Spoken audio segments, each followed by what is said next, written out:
Bonjour. Dans cette capsule, nous allons voir ensemble l'entrevue. Et si vous voulez avoir une attestation de participation, restez avec nous jusqu'à la fin. Je me présente d'abord, moi c'est Jazia Filali et voici ma collègue Adrienne Laflamme et on est toutes les deux conseillères en emploi certifiées en travail au Centre de services à l'emploi de Prescott Russell. Donc les sujets que nous allons aborder ensemble, en premier, ça serait comment se préparer pour une entrevue. Nous allons voir aussi comment se comporter pendant l'entrevue, des exemples de questions d'entrevue les plus posées. Et puis après, nous allons voir ce qu'il ne faut pas faire et à la fin, à ne pas oublier. Donc, comment se préparer pour notre entrevue? Tout d'abord, informez-vous sur l'employeur. Allez visiter le site Internet, consultez les différentes pages des médias sociaux ou, lorsque c'est possible, allez visiter physiquement les lieux ou questionner des gens qui travaillent pour cette entreprise. Vous allez être en mesure d'aller chercher beaucoup d'informations. Ensuite, vous devez préparer vos réponses aux questions qui sont fréquemment posées lors d'entrevues. Donc, dressez la liste des questions les plus souvent posées et préparez vos réponses.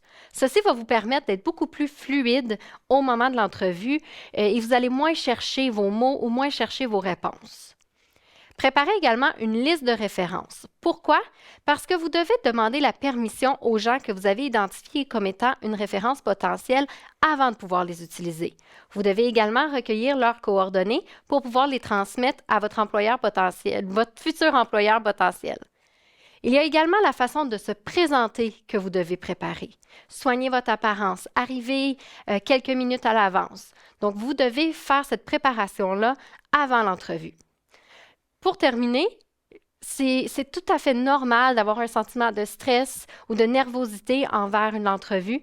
Donc, n'hésitez pas à pratiquer quelques exercices de relaxation, de respiration, simplement pour reprendre le contrôle de la situation et pour que l'entrevue se déroule mieux. Maintenant, nous allons voir quelques questions d'entrevue les plus posées. Ça peut être « Parlez-moi de vous » ou « Parlez-moi de vos expériences de travail ». Que connaissez-vous de notre entreprise? D'où l'intérêt de se préparer en allant sur le site web ou sur les pages Facebook ou LinkedIn des entreprises. Il peut être posé aussi comme question « Quels sont vos points forts ?» Travaillez là-dessus. Quels sont vos points faibles ou quelque chose que vous devez améliorer? Jazia, un point important avec la question du point faible ou de quelque chose que vous devez améliorer, c'est de toujours terminer en rassurant l'employeur. Donc, c'est bien d'énumérer un point faible ou quelque chose qu'on a besoin de travailler ou d'améliorer, mais il faut rassurer notre employeur qu'on est conscient de ce point faible-là et qu'on travaille justement pour s'améliorer. Exactement. Je pourrais citer l'exemple de la maîtrise de la langue anglaise.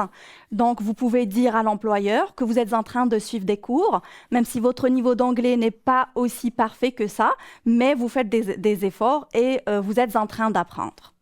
Aussi, il y a un autre type de question qu'on peut trouver lors d'une entrevue, c'est la mise en situation. Par exemple, l'employeur va vous dire « Vous avez un tel problème, comment allez-vous réagir là-dessus ?» Il faut être préparé à des questions de ce genre-là. Il y a également une liste de plein de choses qu'il ne faut pas faire au moment de l'entrevue. Quelques-unes d'entre elles seraient d'être en retard, de mâcher de la gomme, de manger ou de boire lors de l'entrevue, d'arriver en tenue vestimentaire douteuse. Lorsque l'entrevue est en personne, ce serait de porter un parfum trop fort ou lorsque l'entrevue est en virtuel, de ne pas être dans un environnement qui est adéquat. Il ne faut jamais dénigrer d'anciens collègues de travail ou anciens patrons. On mise toujours sur le positif. Il y a également le point de bouger nerveusement. On doit faire attention au message non verbal qu'on va transmettre. Tout à fait. Tout comme le point au niveau du cellulaire. Donc, n'apportez pas vos appareils électroniques. Ça va diminuer la possibilité d'être dérangé pendant l'entrevue. Pour résumer le tout, il faut être prêt en se préparant. Il faut être soi-même. On n'est pas en train de jouer un rôle dans une pièce théâtrale. Il ne faut pas apprendre par cœur ce que vous allez dire. Aussi, il faut démontrer de l'intérêt à cet employeur qui est devant nous, lui donner envie de nous recruter, de faire partie de son équipe. Et puis, à la fin, faire un suivi à travers un courriel ou un coup de fil, sans pour autant être trop insistant. Un seul suivi suffira. Il faut se mettre aussi dans la tête qu'une entrevue, c'est une conversation. Donc, soyez vous-même, soyez à l'aise. Merci beaucoup. C'est déjà la fin de notre capsule sur l'entrevue. Je vous invite à cliquer sur le bouton afin d'obtenir votre attestation de participation. Merci de votre intérêt. Merci.